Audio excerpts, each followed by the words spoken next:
Namaskar. My name is Sanjay Lakshmikant Paithankar. Today, let's talk about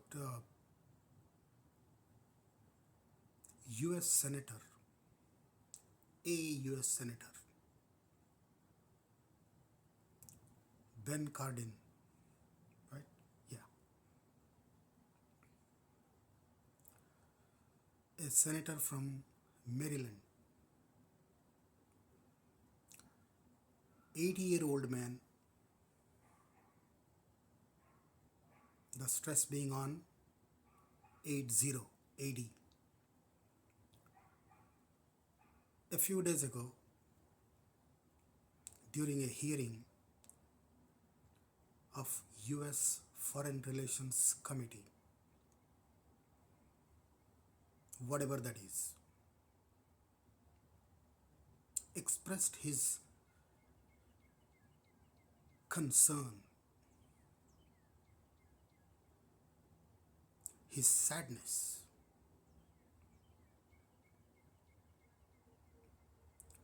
for the tortures that the Indian Muslims might go through after the implementation of CAA during the holy month of Ramadan. You see, this man suffering from decline in cognitive abilities, in other words, senile, 80-year-old man, saying that he is hurt, that India is implementing CAA.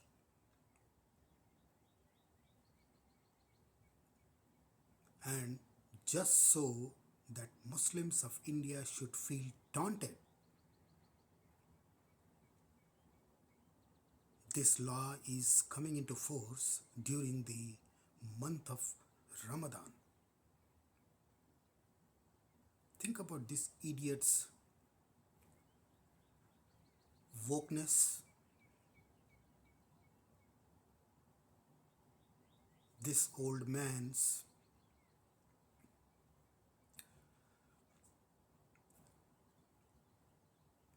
lackey behavior, lackey-like behavior towards Muslims.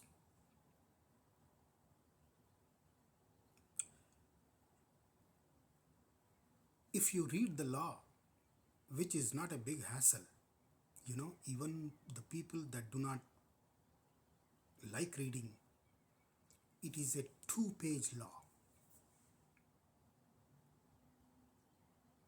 not back to back, 1 page, the other side is left blank, and the next page, 2 pages, double spaced.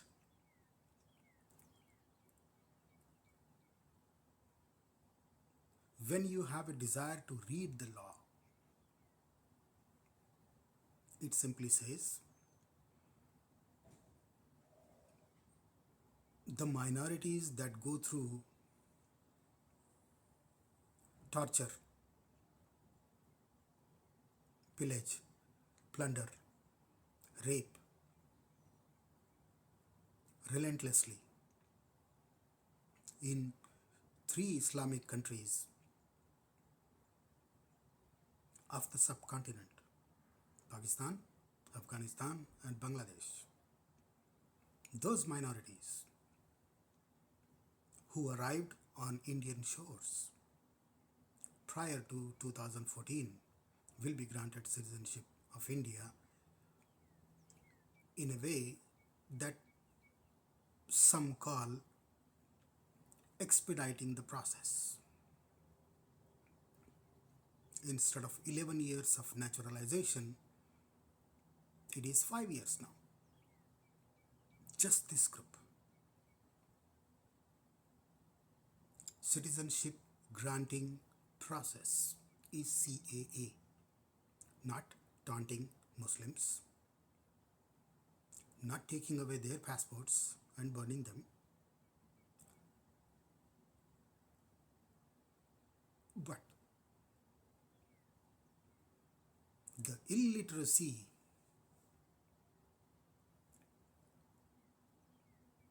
is inherent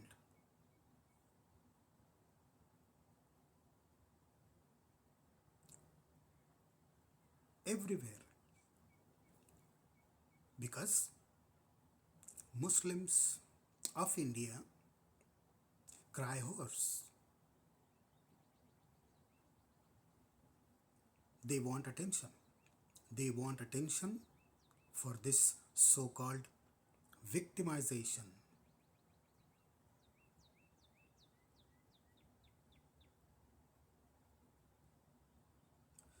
Victimization of whom? Even today, I can safely say that it is Hindus, 85% of the Indian population, that are victimized.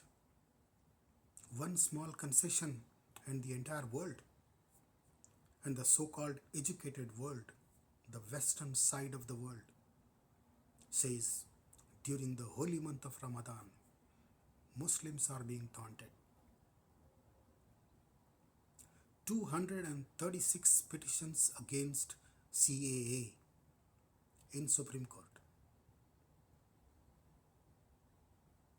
For what?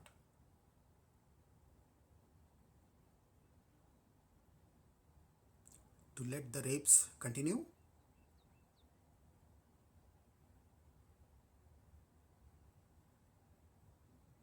To destroy the minuscule Hindu community that was abandoned in Pakistan?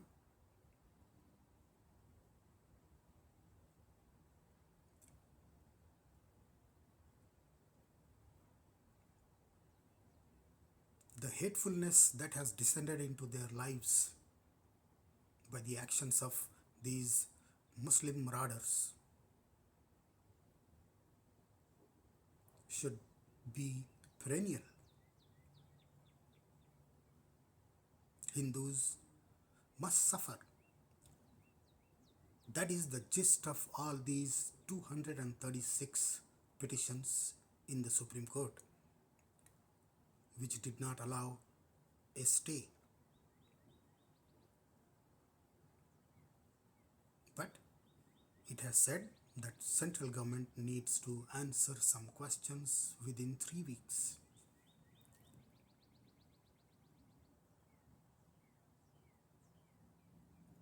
Why this hatred?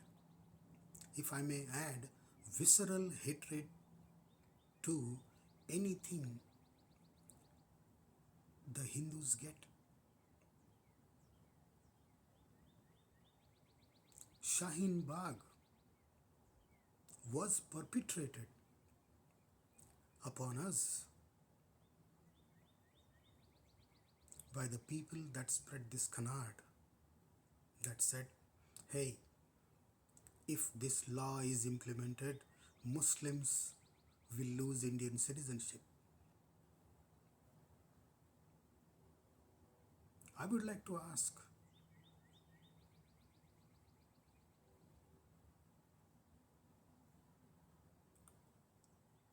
they claim 20 crore Muslims in India, right? Isn't there one person, 100 people within this community that are to some extent literates? Just a little, so that they can read these 2 pages and say, no, Muslim people's citizenship is not being robbed. They are not being deprived of anything. On the contrary, the people that have run from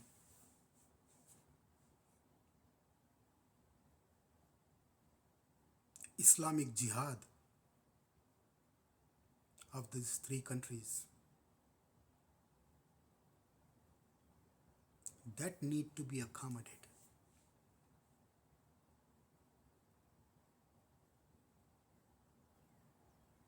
The question now is asked, what about Ahmadiyas or Hazaras or some other Muslim minorities in Pakistan? And mind you, the so-called intelligentsia of Pakistan is asking this question.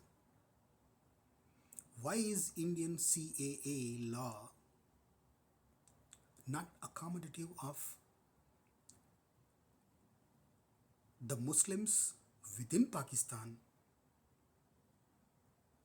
that go through this torture? Ahmadiyas, they are not considered Muslims. Hazaras, no way.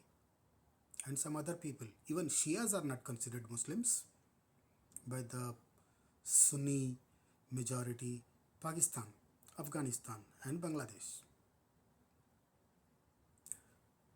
Their prayer places experience bombings very frequently. Now, let us ask some questions. Jinnah was not a Sunni.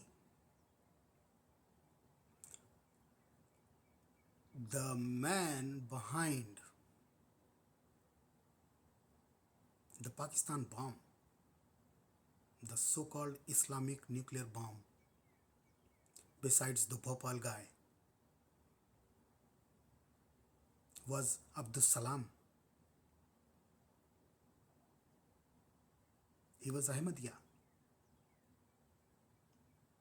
He put in tremendous amount of work in getting the technology. Abdus Salam, he was declared non-Muslim. He had to run away to Italy to die.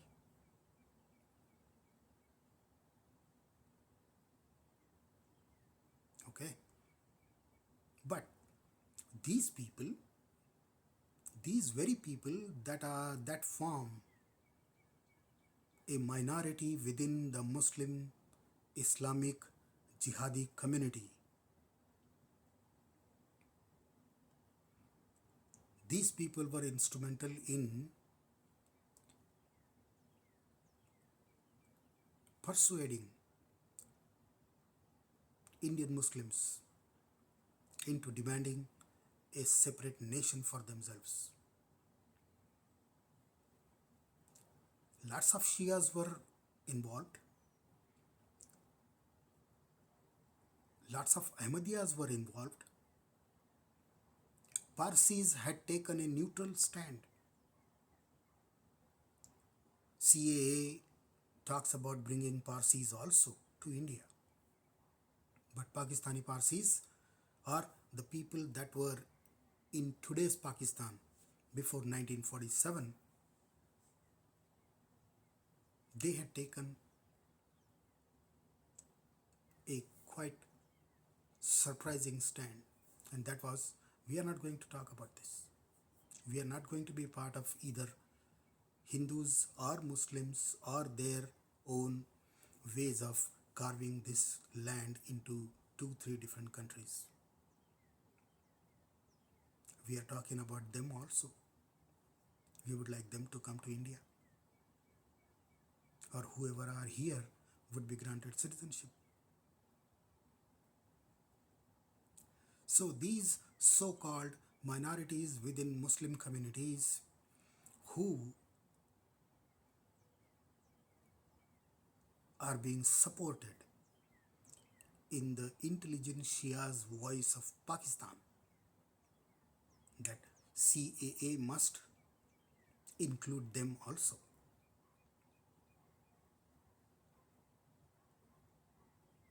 Irony died 1,000 deaths here.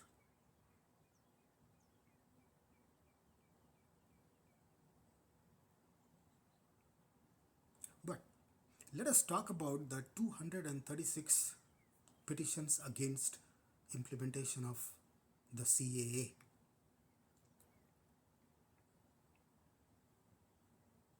There are 90% Hindu lawyers hired by Muslim interests to fight against CAA, Kapil Sibal being at the acme.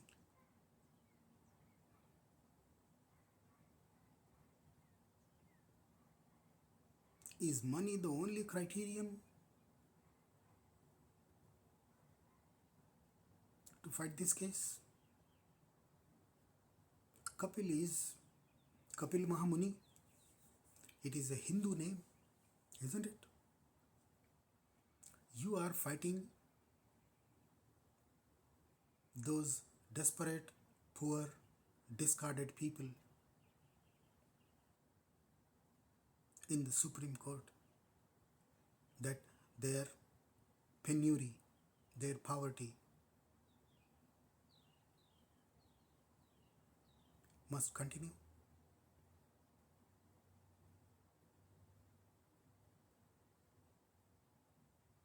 Why this hatred for Hindus? Where does it come from?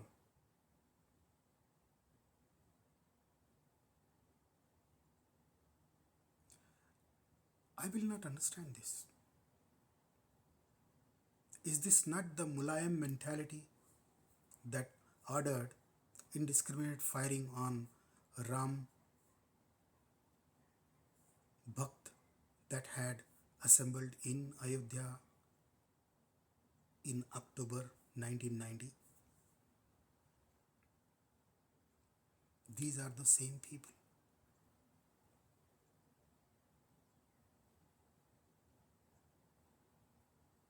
Mulayam mania stricken.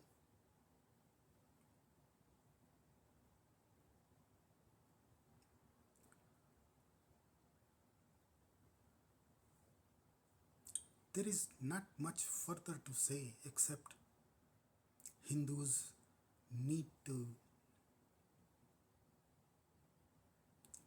wake up.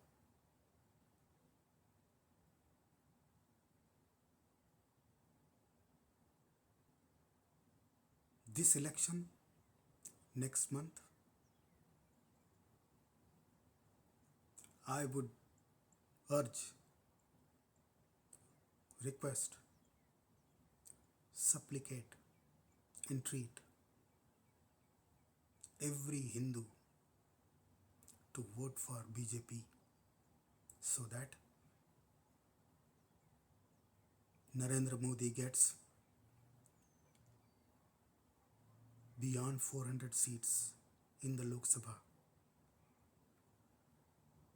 and enacts certain laws that will put an end to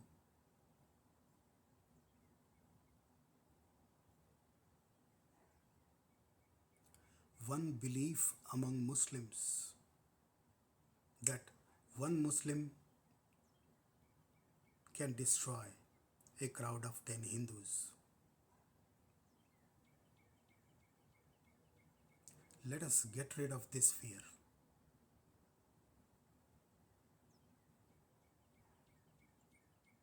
Please. Thank you. Jai Shri Ram.